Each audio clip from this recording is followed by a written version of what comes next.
Hi everyone, welcome back to my channel. My name is Rhoda and I'm a doctor working in the UK, and today's video is all about the best strategies when it comes to answering multiple choice questions or MCQs. When it comes to exams, multiple choice questions are a really common format, and it's as much about testing your knowledge as it is about knowing the technique in which to answer multiple choice questions. I'm going to be going through all the best strategies when it comes to answering multiple choice questions in the best way possible.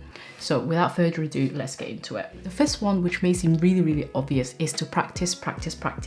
And I don't mean in a sense of testing your knowledge and kind of doing questions, but more to practice being able to answer questions under the pressure of time, and also under the pressure of being able to stay focused for really long periods of time, because a lot of these exams are like 2, 3, 4 hours long.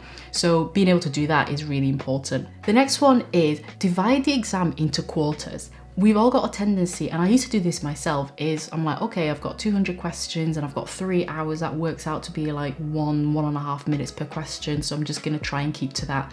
But when you kind of put it that way and break it down in that way, it seems quite pressurizing, because you have to remember that some questions may be really quick where you can answer them really quickly, and some questions may take a little bit longer. So that rule doesn't necessarily work out, but rather divide the exam into quarter. So if you know it's going to be a 3-hour exam, so you work it out to be like 25 to 30 questions every half an hour, and then that way you're not constantly checking the clock as well, which is like a whole stressful experience in itself, which kind of follows into what I've just talked about, is pacing. Being able to get through the exam at a comfortable pace kind of requires you to practice by doing mock exams. So at least a week or 10 days before the exam, what I used to do was do a whole load of mock exams so I could figure out what my pacing should be. And then that way, that kind of you intuitively know, how fast or how slow you're going when you're going through the exam without you having to constantly check the time.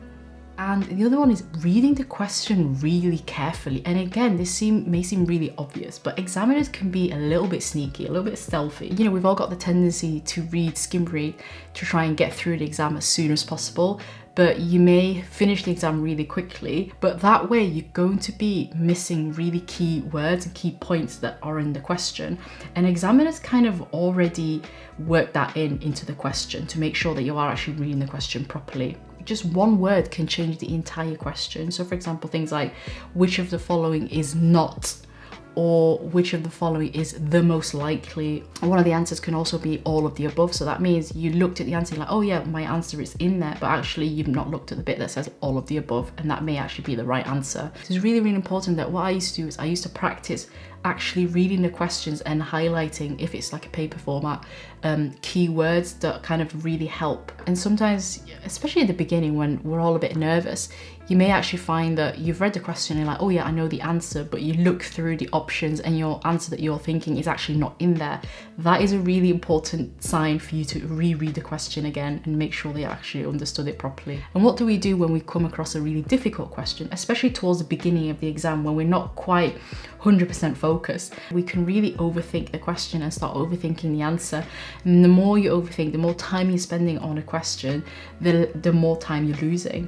So especially at the beginning when your brain is not quite in the right zone for it, what I used to do is I just skip them, move on, do the simpler questions first. And by the time I come back to the more difficult question, my brain is much more primed and more prepared for being able to do those really complicated, a lot of thinking involved. When I come across a whole load of really simple questions and then get all the answers to them really quickly, that kind of makes me more motivated. It triggers kind of reward centers in our brain that helps increase our motivation and makes us more likely to focus and more likely to concentrate. So that positive feedback loop is really important too when it comes to the difficult question, and more confident in yourself in being able to actually answer them. And then that brings me into flagging. So when you're doing a computerized exam, what I always like to do was when there was a difficult question, I'd flag it, and then at the end of the exam, I'd come back to it and answer it. Obviously try and put some kind of an answer as an educated guess, just in case you never get time to actually go back to it. And one of the things which I didn't find helpful is when you've done a question and then going back on it again, you're on question 64 and then you're like, oh, I need to change my answer to question 63 because I'm not really happy with it. Try and avoid doing that, because chances are you're probably overthinking it, and just focus on the next question and kind of keep looking ahead. Which questions am I supposed to be flagging? For me personally, it was questions I knew I was overthinking the answer to, that I didn't quite know what the answer was, but just needed a little bit more thinking. or things that I wasn't 100% certain on and I just wanted to review again. So towards the end of the exam, I think I had about 25 minutes left. So I just went through all the flagged questions just to make sure I went through them all. And when I was doing my mock exams, one of the really important things I wanted to do was try and finish quicker than the time allocated. So that way I can review the questions that I've answered. So making sure there wasn't any silly mistakes or things that I've misread and keep looking ahead.